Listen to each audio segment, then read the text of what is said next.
Phone नहीं उठा रहा था तभी उसके पास जोश आ जाता है और वो दोनों वापस बातें करने लगते हैं। जेन उसे बताती है कि मुझे कोई पसंद नहीं करता, लेकिन शियल्क बहुत कमाल की है, उसे हर कोई चाहता है। तो जोश उसे कहता है कि मुझे तो तुम अच्छी लगती हो। जेन को उसकी बातों पर यकीन नहीं होता। तभी जेन के पेट में गड़बड़ी होने लगती है और वो बाहर आकर उल्टी कर देती है। तभी टाइटेनिया वहाँ जाती है और वो जेन से अपना बदला लेने के लिए उस पर हमला करके उसे दूर गिरा देती है। जेन उसका कुछ नहीं बिगाड़ पाती क्योंकि वो बहुत टल्ली थी और जेन ने लुलू से वादा किया था कि वो शियल्क नहीं बनेगी। टाइटेनिया उसे कहती है कि मुझे तुम्हें मारने में मजा नहीं आएगा, मजा तो शियल्क को मारने में है। तो जेन उसे कहती है कि तुम मेरे पीछे क्यों पड़ी हुई हो, वो केस मैंने सच्चाई से जीता था। तो टाइटेनिया उसे कहती है कि तुम्हें पावर चाहिए भी नहीं थी और तुम इन पावर के काबिल नहीं हो। फिर भी लोइट होने लगती है। जोश जेन को शियल्क रूप में चलने की वजह से वो नीचे गिर जाती है और उसके सारे दांत टूट जाते हैं।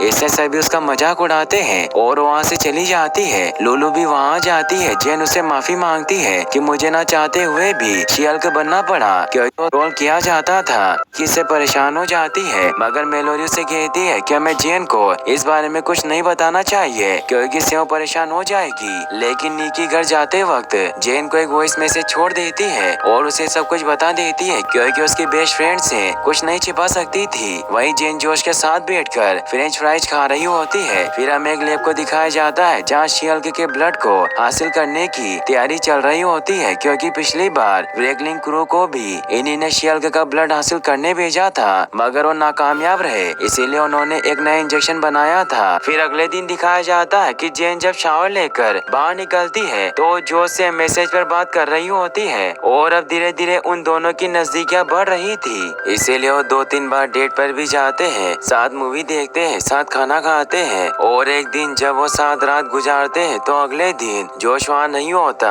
जेन उसे मैसेज करती है मगर उससे कोई रिप्लाई नहीं आता।